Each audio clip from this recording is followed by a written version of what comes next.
Hello, everyone, and welcome to the Bulletproof Hygiene Podcast. This week, we are talking about something that's near and dear to our hearts for all of us as hygienists.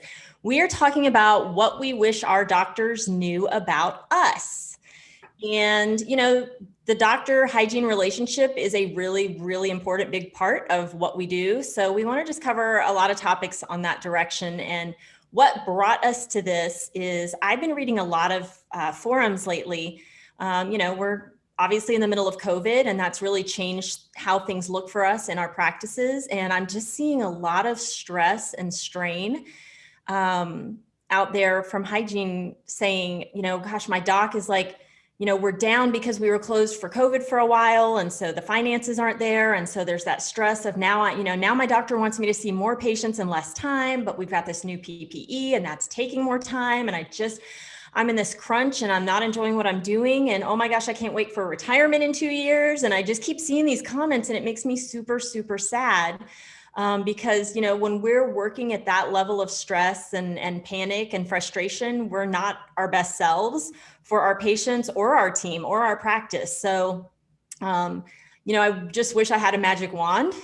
I would make COVID disappear entirely, but we don't. So we just gotta kind of have the hard conversations and figure out how to make this work for us. So yeah, and I do. Yeah, absolutely. And I am seeing the same things, as I watch social forums. And to be honest, anything social, anything in written form is not my personal favorite, because as we know, it's all of the non-verbal things about communication that really help to get what we really mean across. So I think that a lot of things can be misperceived or misunderstood. However, I also think because we're missing that face-to-face contact, it tends to be a little bit of a vent session. Yes. Because they're the things that people don't necessarily want to say to people's faces, right. Or, in person, they might be the uncomfortable conversations to be having. So I do think it's a little bit of, it tends to be a more kind of negative, at least in my experience, the platforms that are written, are a little more negative than if we were having these conversations face-to-face or in person and had the, could hear people's thoughts and concerns and their, the emphasis on certain words and the sound of their voice and see their body language and all that stuff. So that stuff is missing. It's a little bit, it stinks to me. I wish that those forums could be something different. And I think that maybe they will develop a little bit over time, but I think that really needs to start with us being really, really honest and transparent with what we need from our dentists and what we want them to understand about us. Because I do think that there is a gap and there's a space between us kind of culturally. And I think that is kind of across the board. Do you agree with that? 100%. Yes. Yes. So hopefully maybe we can speak to that. Maybe we can start breaking down some of those barriers today. And I guess let's just get going. I think one thing that I want dentists to know about us as hygienists is that we want to be great. We want to be great for our patients, for our team, and for the practice. I don't know that many, I know there are some, but I don't know that many hygienists that are just kind of pro bono out there doing this for no good reason or just for the sake of the patient. I mean, we're here to obviously make a living and support our families. But I think most hygienists, when you kind of take them back to their why of why they're doing this, it really is because they want to take care of people. They want to connect with people. They want to be great for those patients. Right. So I think that's important to remember. Like, yes, sometimes things can get to the point where you are just like dragging yourself in to do the job. But when you're there, it's time to kind of revisit that. And I think if doctors are getting that vibe, it's probably a good time to check in because we all have that potential to be great. Right. Well, I think it's a good time for us to check in with ourselves too, because I think that the base of this issue may be the lack of communication. Yes. Because I think that when we either have communicated something once and felt like, we weren't heard or nothing changed, we tend to stop communicating, and we may actually have forgotten what we talk about all the time, which is like our why, like, why are we doing this? And if we forget our own why, it's going to be less apparent to other people, especially our doctors. So I think it's important to go back to the drawing board of like, okay, what do we need in this situation? Like, are we lacking in communication? What things haven't we talked about in a long time? What things could be missing in our relationships with our docs, and maybe like touch on some of that. So for me, I think that one thing, and this may be off of the COVID topic a little bit, but something that I think that I really wish our docs would know. And actually, by the way, I want to back up for just a second and say, this episode really is, we want our doctors to understand from our perspective, like what a hygienist come from is, what is our motivation for being here and doing what we're doing? What is our education like how extensively can you and should you trust us? What kind of autonomy should we be given? How do we generally operate best? We want you to understand from our perspective what that looks like, because there's no way that otherwise that you would know.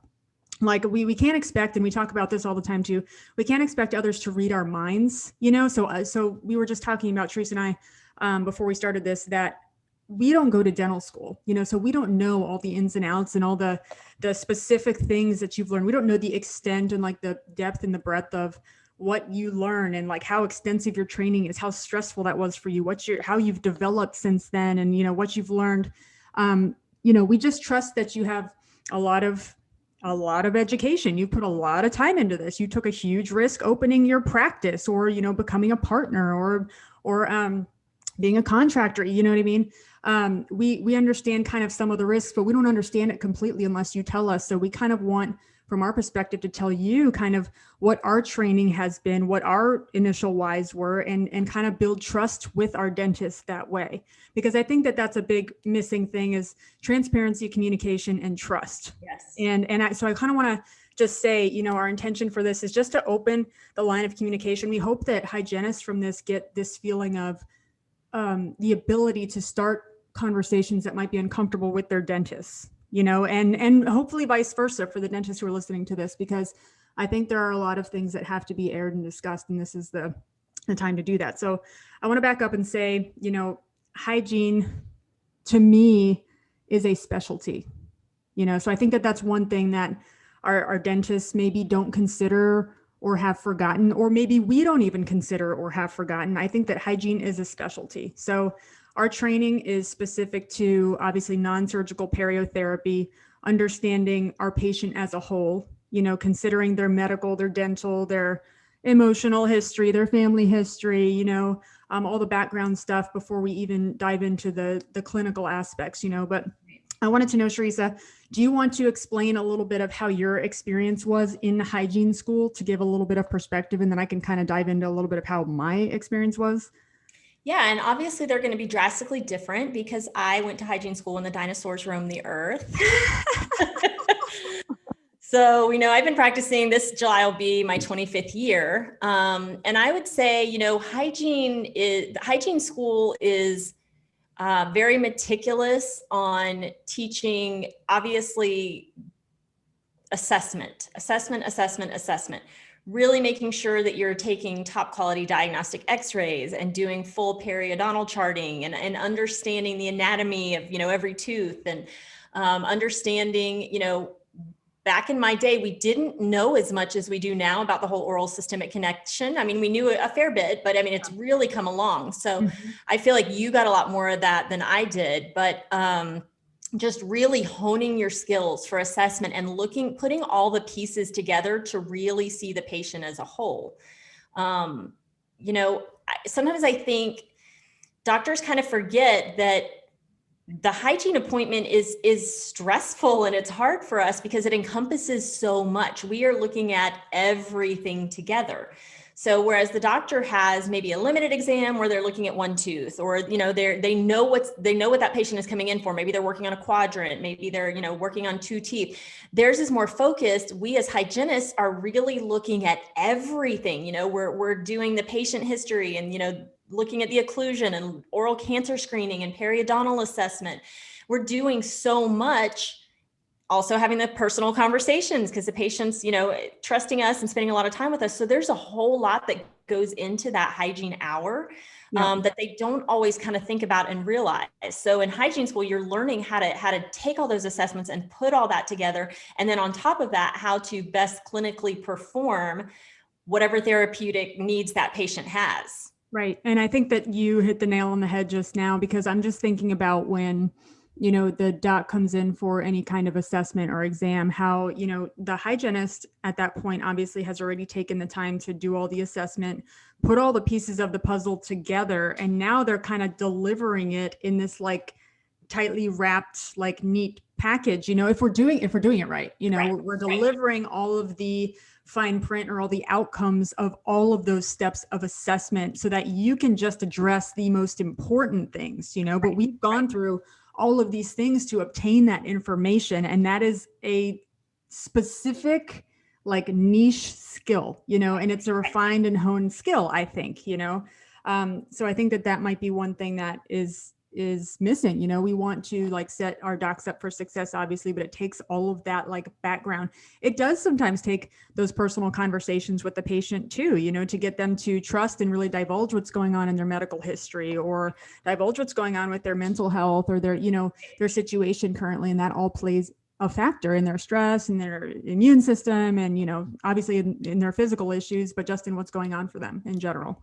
And I think a lot of times that, again, just with the daily grind, like docs kind of forget that we're doing all those things, or they are so focused on what they've got going on, which I get because they've got a lot going on too. Yeah. But they kind of start to think of hygiene as this like lost leader of like, you're just in there slinging prophy paste and, getting some stain off the teeth. I just got to run down and do that check real quick.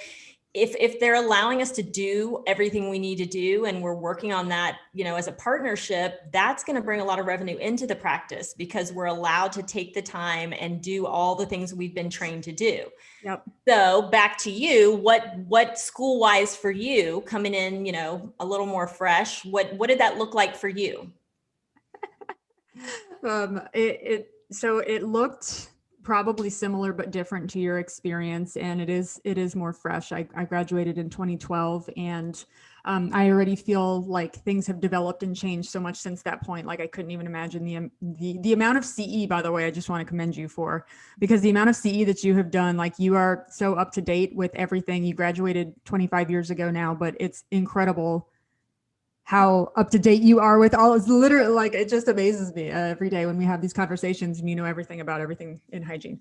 My school experience was, I honestly didn't realize before I went to school, obviously the unique role that dental hygienists play in our patients' lives. I didn't realize how important we were. I didn't realize all the hats that we would wear, all the things that we would have to take on as hygienists, and the timing and all that stuff, obviously. But in hygiene school, I really, what was embedded and ingrained in my head and what our professors and the docs really relayed was how important our assessment and our connection is in our rapport with the patient, and it goes back to like those very basic like connectivity things. I didn't realize, all the pieces of the puzzle, obviously, before hygiene school. And I didn't after I graduated either. And it's been this ongoing, obviously, learning cycle like it is for everyone. No one has arrived yet. I definitely haven't arrived. But in school, oral systemic link was a very big deal. Understanding how many comorbidities there are between perio and systemic issues, understanding causative issues, like cause and effect and diabetes and A1C and even autoimmune diseases and inflammatory processes and how that all plays into overall health. That was a big thing for me. But I think one thing that I want to touch on is like hygienists, our curriculum is so intense and involved. It's like, I felt like it was a 2-year degree that should have been a 4-year degree, Yeah. Like really, if I'm being honest, and I have since, I had an AA, I got a bachelor's degree after, and like hygiene, the AS degree for hygiene was more intense than any other education that I've ever, had or been through. And it includes things like pharmacology, or pathology and embryology. Like there's all these courses that like, I think maybe dentists do or don't know that we, had to take, but like those things get pretty involved. We do know a lot about a lot, and we want to use all the things that we learned. And I think that, it's important to understand kind of what the educational background is, but also realize that we've spent like hours and years of our lives learning to probe and learning to do that oral assessment and learning to formulate hygiene treatment plans and co-diagnose with our doctors. And then I think we touched on before, the biggest thing for me is I graduated with so much empowerment. Like I felt really prepared. I was really like ready and excited about my career. I was excited to take the very best care of patients. I was ready to go. And then I got out and felt like I kind of hit a brick wall. Yep.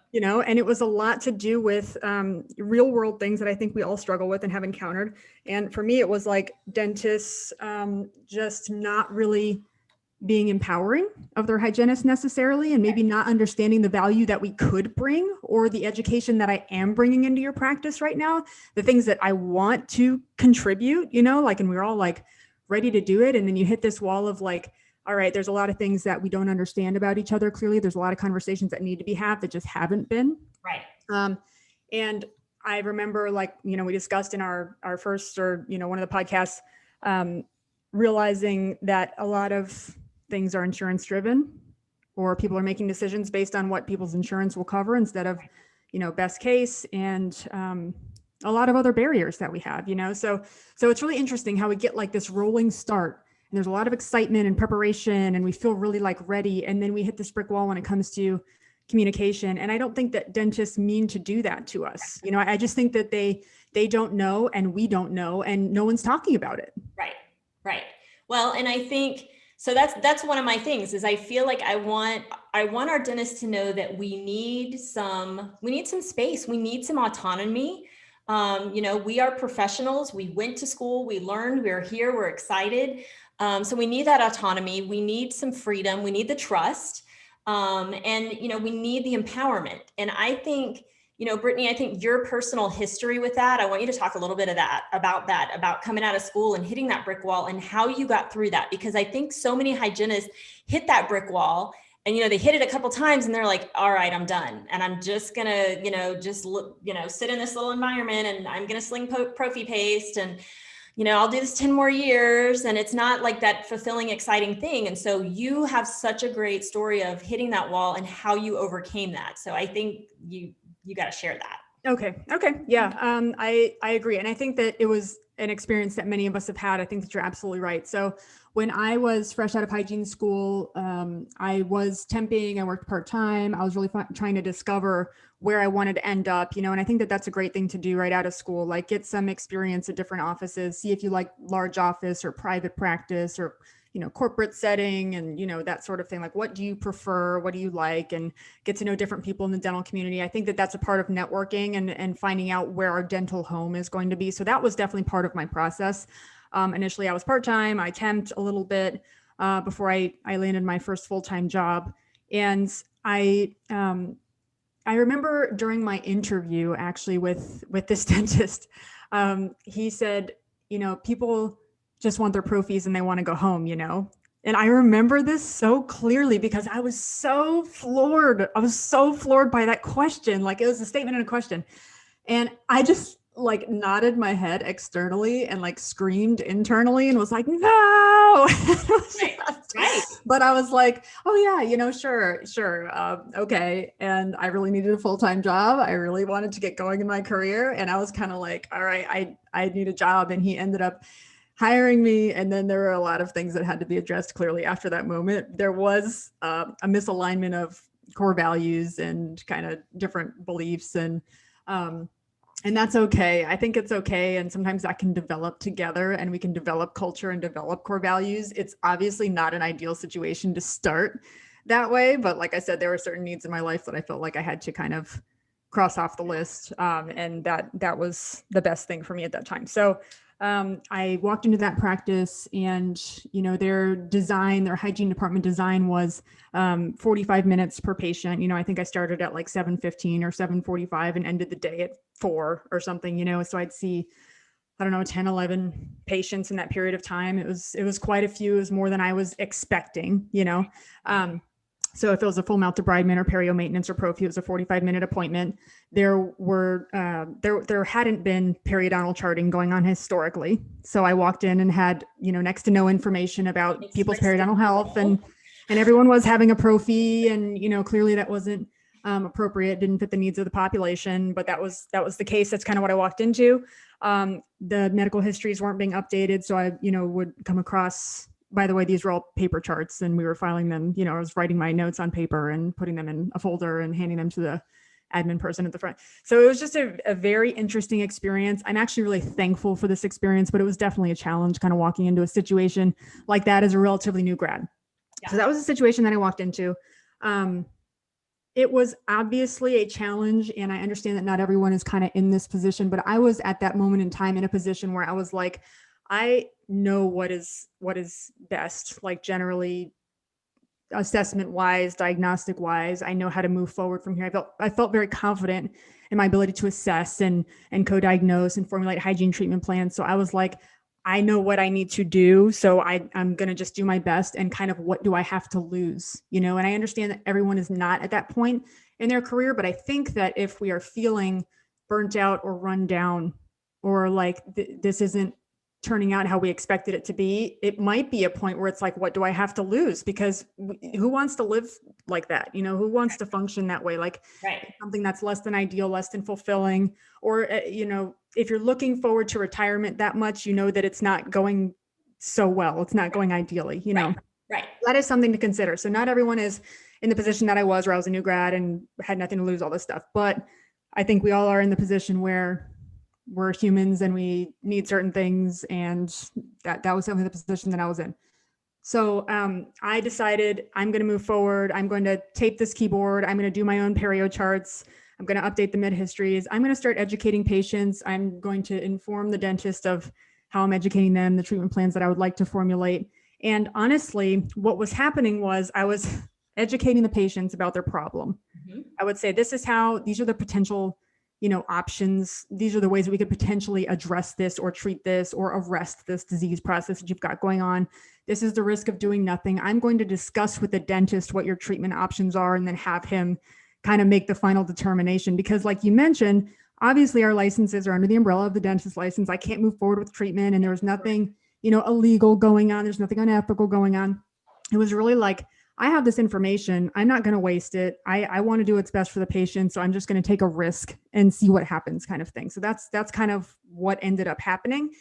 And I think I was fortunate in the fact that, when I shared this information with the dentist and he saw that patients were really having some aha moments and were on board with treatment before he was okay with it. Right. It was like, okay, Miss Jones wants scaling, what? And right. It was just such an interesting dynamic, but I think that a lot of us have had this experience and maybe haven't taken the risk or haven't chosen to take the super hard and challenging road of, I'm going to start from scratch and take this on myself. And well, I think sometimes when we feel like we don't have freedom, or we feel like we don't have that autonomy that we are looking for, we can either let it shut us down and just stay stuck there and kind of be miserable, or we can, even if we're not getting the autonomy we want completely from our doctors or our office managers or for wherever that's coming from, you chose to create your own autonomy with your patient. And that's, I think, where the starting point probably needs to be for a lot of people who feel stuck. Is you have the training, you have the knowledge, you have the connection with your patient. They are coming to you for your professionalism, for your expertise, for your advice, and for your treatment. And so you should have that autonomy. You're, like you said, you're not moving forward with treatment without, presenting that to the doctor, presenting all your findings and having that conversation and letting them guide that. But if you're really doing that in the right way, you are going to have your patients saying, hey, I do want to take care of this. And I mean, especially in today's times, with, the internet at our fingertips and everybody being able to research, sometimes I'll have patients who, I'll do my assessment. I'll talk to them about what I'm seeing. You can tell they're not quite sure. Nobody's ever talked to me about this before. I'm not sure how I feel about this. And, I say, you know what? I want you to go home and research this. I want you to just, Google's great. Look up periodontal disease and diabetes. Look at periodontal disease and A1C. I want you to educate yourself so that you can make the best decision. And so if we're empowering ourselves with what we've got with the patient conversation and communication, then we're at the same time empowering the patient to start asking questions and making those decisions. And I know from your story that once you started doing this and the doctor realized they didn't have to, because I think honestly, if we're all being honest, we're all driven by so many personal fears. Mm-hmm. And that's why we don't necessarily talk to patients about things. We don't like giving them bad news. We don't want to have to talk to them about spending a ton of money, and we don't want to be salesy. All those fears exist. But when your doctor saw that you were teeing that up and the patient was ready to move forward, all of a sudden that fear factor was gone from them. They didn't have to, like present all that and worry about the finances. Like the patient was ready to go. And Right. then of course you turn around and the doctor's looking at, wow, my bottom line is up this month because we're actually treating our patients according to their needs. Right. And then they become more open to that. Yeah. And it was kind of cyclical like that. Like it was like a first aha kind of when patients were actually saying yes and some surprise, but I think that I do want to touch on the fact that, we don't have control over what our patients ultimately decide. So we can all take that chip off our shoulder. Yes. Like we do not have to carry that around. Doctors don't, hygienists don't. Ultimately, like you said, listen, we have the education and we have the license and the ethical responsibility to present all of the issues. And if I were the patient, I think it's important to remember this perspective too. If you or I are the patient and we find out like we weren't fully informed, or wow, this person really didn't tell me everything that was going on in my mouth, and we weren't given the freedom or autonomy to make a decision for our own health, like that would feel really terrible. I never want my patients to look back and feel that way, or even if they're never aware, like I don't want that for my patients, Right. But it's just a fact that a certain percent of people will say yes almost all the time if you suggest something. And then there's a certain percentage of people who will say no almost all the time. And then there's a percentage of people in the middle who are, in the middle. And it depends on the information and the way that it's presented to them and what's going on and their financial situation, whatever, whatever Right. their barriers are and the way that it was communicated to them and whatever. So, but I think if we all take the weight off of us, like we have to decide for the patient what they want and what's best for them and just let go of that false sense of control anyway, because it doesn't really exist.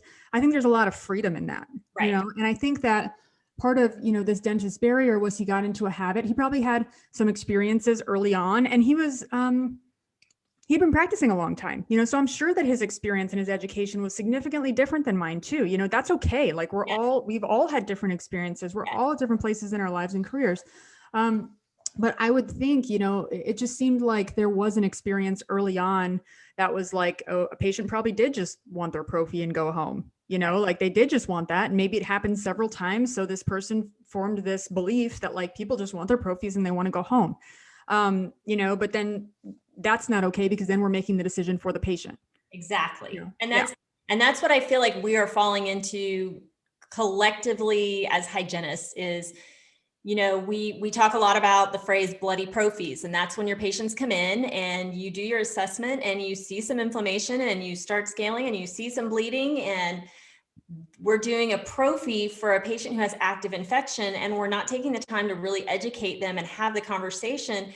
And we just made a decision for that patient without them even knowing that they had a decision to make. And, that's a malpractice issue. Right. But we get scared to kind of put all the information out there. And if we don't feel like we're empowered from our doctors to really do that, then, that's malpractice across the board for everyone. Right. So let's just address the phrase bloody prophy for a second too, because if it's bloody, it's not a prophy.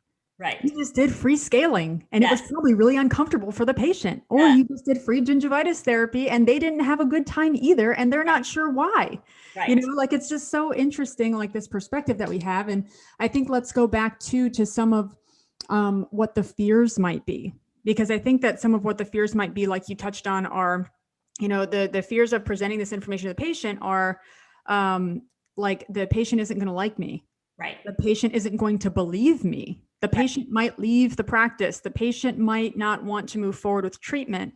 And I think in the hygienist situation too, part of our fear might be the doctor might not have my back. I might do all this work and then not be supported, like, so all of these things are fears that we've kind of got to address and overcome. And I think that, like we just said about, certain amount of people will say yes and no and kind of be in the middle and need that information and have help deciding. I think that the fear of being rejected or not being believed is just like a normal human fear. It's obviously very common, and we can all kind of let go of that too.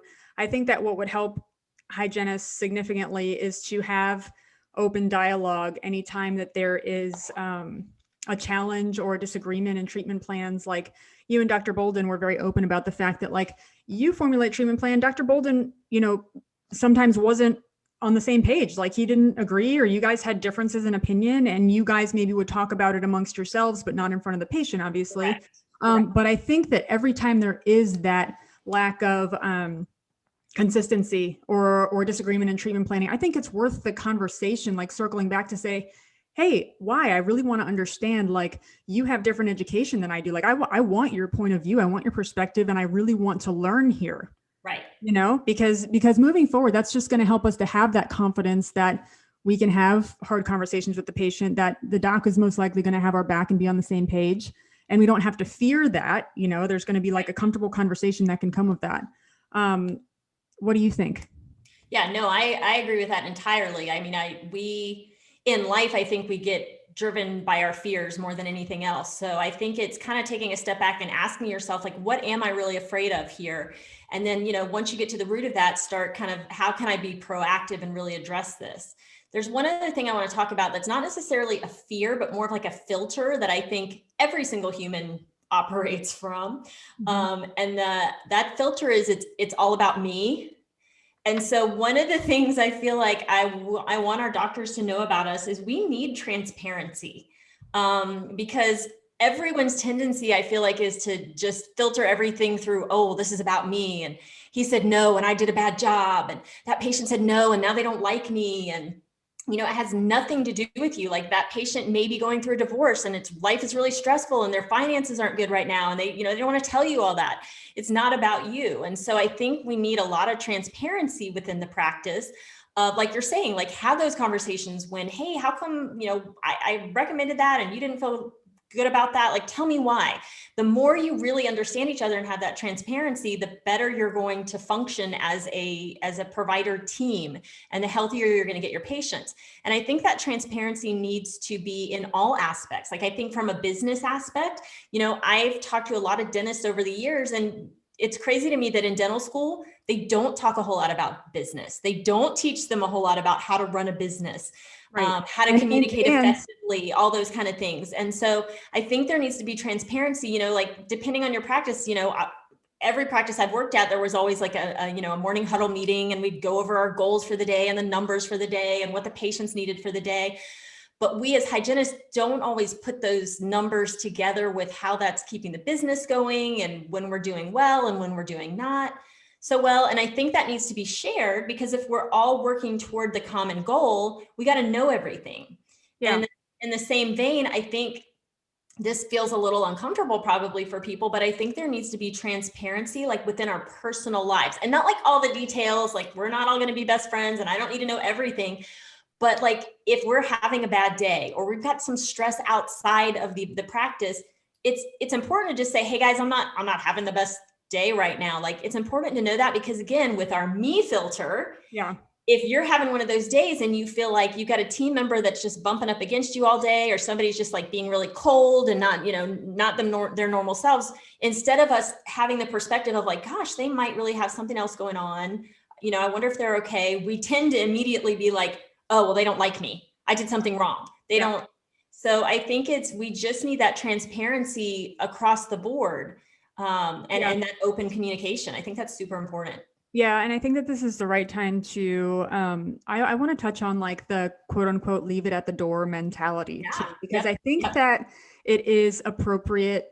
Obviously there are different settings that are appropriate to talk about personal things. And there are certain people who, our best friends, our families, like obviously that's where we go into real detail, the nitty gritty, get really like serious about figuring life things out. But leave it at the door mentality, I think, is a good and a crippling thing sometimes, because we do need to come into work in our best state. Like we do need to be at our best for our patients and our practices. Focus on all the, we can focus and, conduct everything we have to do in a normal day. And also I think it's okay to realize that our best doesn't always look the same. It's not the same every day. And, as much as we want to compartmentalize as humans, it's not really realistic for us to say, hey, I know you're going through a divorce right now, but leave that at the door. Just leave it at the door. Act like you're not going through a divorce and just come in and, fake it all day long, and just be like perfectly, no, like we're humans. everyone's a freaking human. We're all having a human experience here. We all experience different emotions. We all feel insecure. We all feel afraid. We all feel sad. We all feel happy and joyous, like we're all going through this together. So I think that we need to just say, like, yes, the place to get into the deep stuff and have serious conversations about life, probably not at work. But yes, like you're saying, it's okay to come in and say, hey guys, I understand. I have some personal things going on. I just want to let you know I'm not in the best state today. Please don't take it personally. I'm going to do my absolute best to be the best team player, to be the best for our patients. But I want you to understand that this is a me issue. I've got some things going on, and I'd appreciate your support today. Right. And that's an opportunity for someone else to ask some questions like, hey, how can I support you? So you're giving others the opportunity to support you by doing that. You don't want to make this obviously a pity party or like, let's talk about me and make it about me and talk about the drama. Obviously that's not where we want to go with this, but we do want to just make others aware, like, hey, I'm a human. I'm having a human moment here. Can you have some grace for me? Can you really help me? Can you support me? And I know Charissa loves saying, like, have some grace, So yes, one of my favorite sayings is throw grace around like confetti. Oh, I love it. Because I really want it to be glitter instead of confetti, because glitter, it never goes away. It's like always a gift that keeps on giving.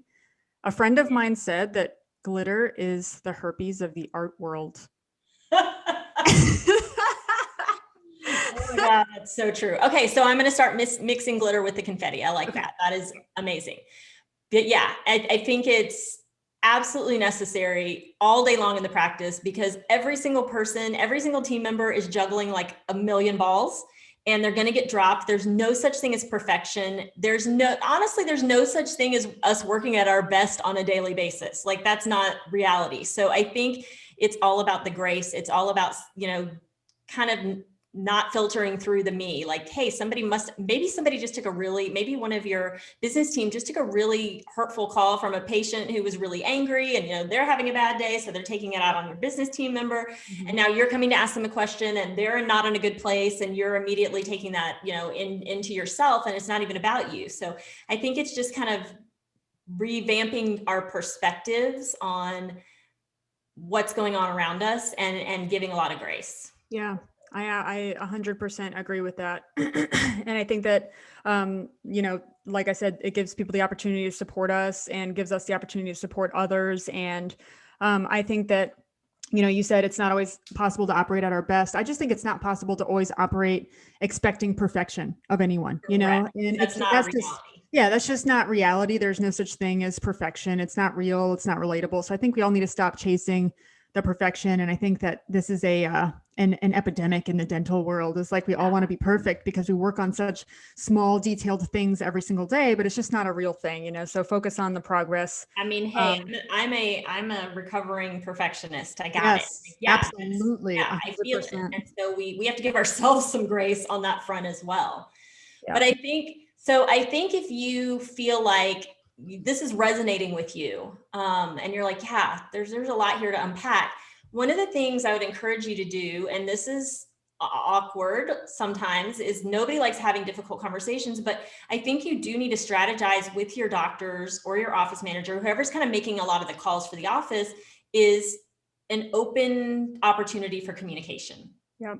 Something that you set up regularly to kind of check in. I know for us, we have morning huddles where as a team, we talk about what worked really well yesterday and what didn't. And if it didn't work well, we come with a solution for how could that have gone better? What can we do? And I think we as hygienists need to kind of have that one-on-one with our doctors as well, to be like, hey, that went really great. We enrolled that case. That was so awesome. Why do you think that worked out? Or, hey, that one patient didn't move forward, or we didn't agree on the treatment, let's talk about that. And I think the more we can really be open and vulnerable and have that communication, that open line of communication, the better it's going to be across the board. Everyone's going to feel supported. Our patients are going to be taken care of. Everybody's going to understand. So I think that would be kind of the first place to start. Yeah. And I think that's some of human nature. It's so interesting because sometimes we think that this conversation is so daunting, and most of the time it ends up not being as scary or terrible as we're imagining, and like all the fear of having awkward conversations is worse than the conversation itself, and it's like just rip the band-aid off kind of thing. But I think it's so interesting how sometimes we avoid a conversation because we think that it's going to be so terrible, and instead we make our lives like 10 times harder than having that conversation would have been. So I just want to bring to light this stat, and I think that man, I'm trying to think of the source. I'll have to bring the source later or cite it in our notes for this episode. But there's a stat. There is a study that happened, I think it was in 2015, that discovered that about 27% of hygienists leave their practices due to communication issues and conflicts with their dentists. So about a quarter of us leave a practice because of difficulty communicating or having conflicts with a dentist. Okay. 13% of us reduce our work hours because of this, because of conflicts and communication issues. 17% of hygienists leave their job because of communication and conflicts with the rest of the team, and 7% reduce working hours for the same reason. You know, so let's just think about that for a second. So a quarter of us leave a job because we're having a hard time communicating or resolving conflicts with dentists. Okay.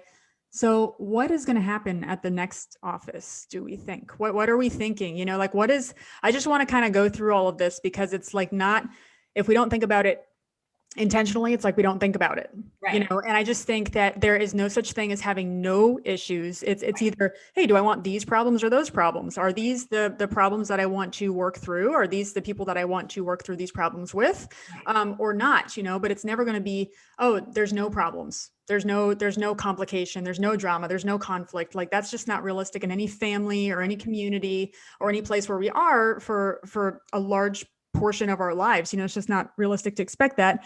So I think that ignoring or not having confrontation or open communication about uncomfortable things is making our lives so much more difficult. Because now if we choose to leave before we've even had an uncomfortable conversation, one, we never know what the answer was going to be or the outcome would have been. You know, if we have an issue with something specific and we want to ask a question, we never ask the question. The answer is always going to be no. We never know what the answer actually was. And there was a chance that the answer would have been, hey, yes, let's try and resolve this together. Well, I have, you know, in my years, I have heard this happening multiple times. I've seen it happen within our own practices where we have a hygienist who's unhappy about something and she just doesn't, she's overwhelmed and maybe fearful to have a conversation. So she goes out and interviews and looks for another job. And then when she comes in and she turns in her resignation, they're like, whoa, wait, what? No, we can work with you. Like we can make this work for you. Like, right. You know, do you need more money or different hours or like what? And they could have had that conversation up front and gotten their needs met and had it, you know, be a successful venture. But so many times, again, we let those fears drive us before we even, we ask the question, know the answer. It's crazy. So that person in that case chose to uproot their life.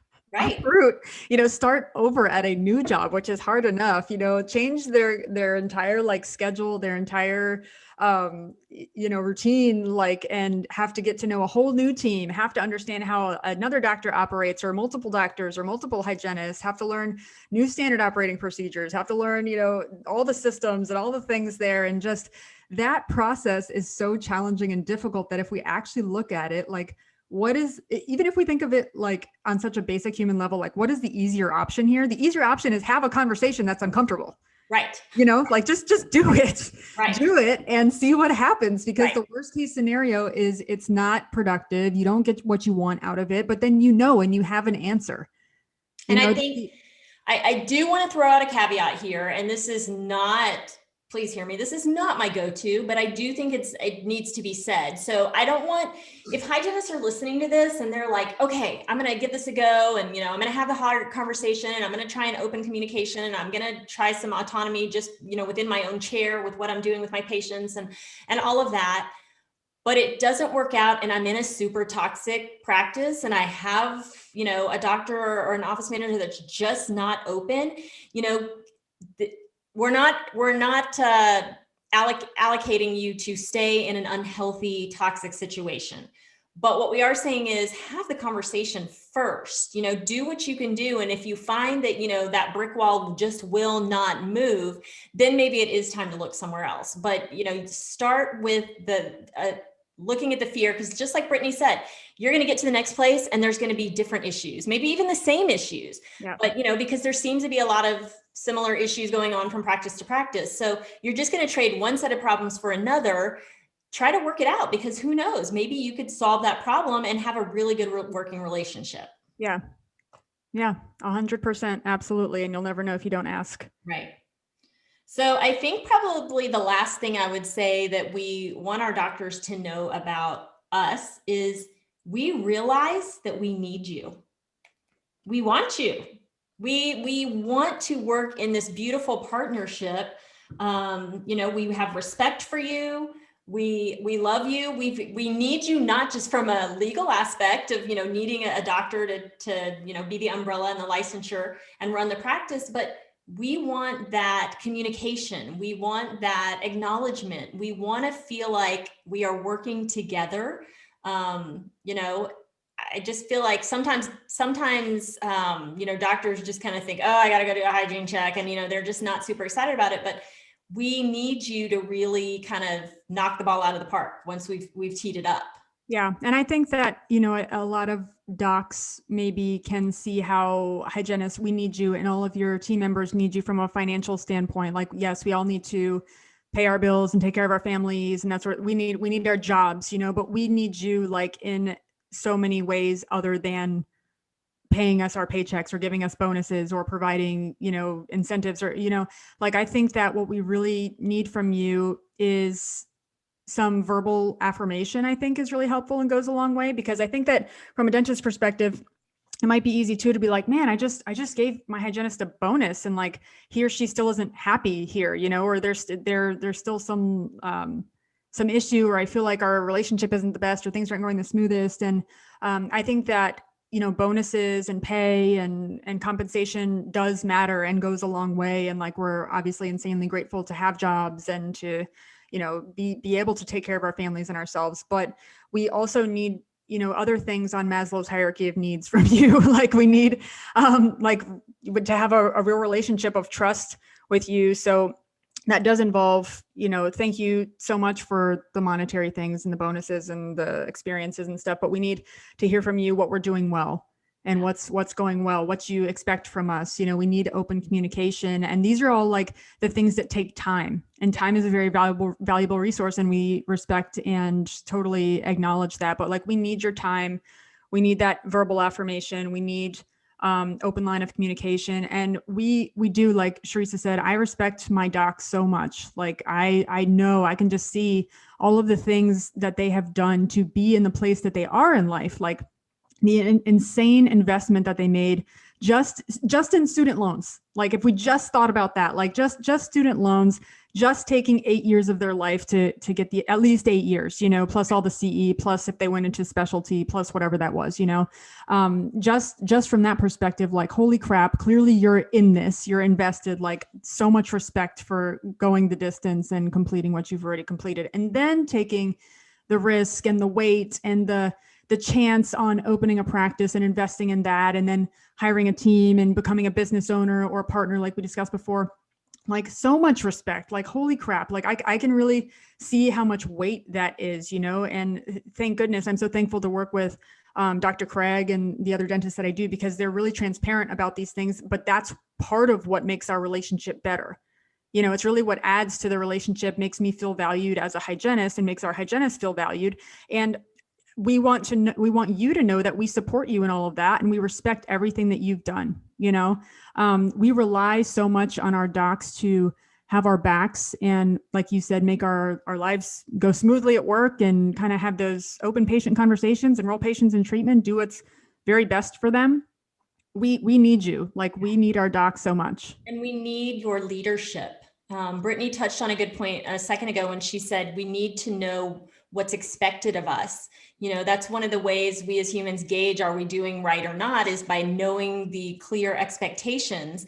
And that's how we determine whether or not we're doing what we should be doing. And so we need that leadership from you to make sure that we are meeting those expectations and doing what we need to be doing. And, you're at the helm of the ship and everyone's looking to follow you. So we need that. And we want to support you right back. We get, I know there's a conversation where, doctors don't love being pulled out of what they're doing to come do a hygiene exam. Sometimes that kind of feels frustrating for them. And we totally get that.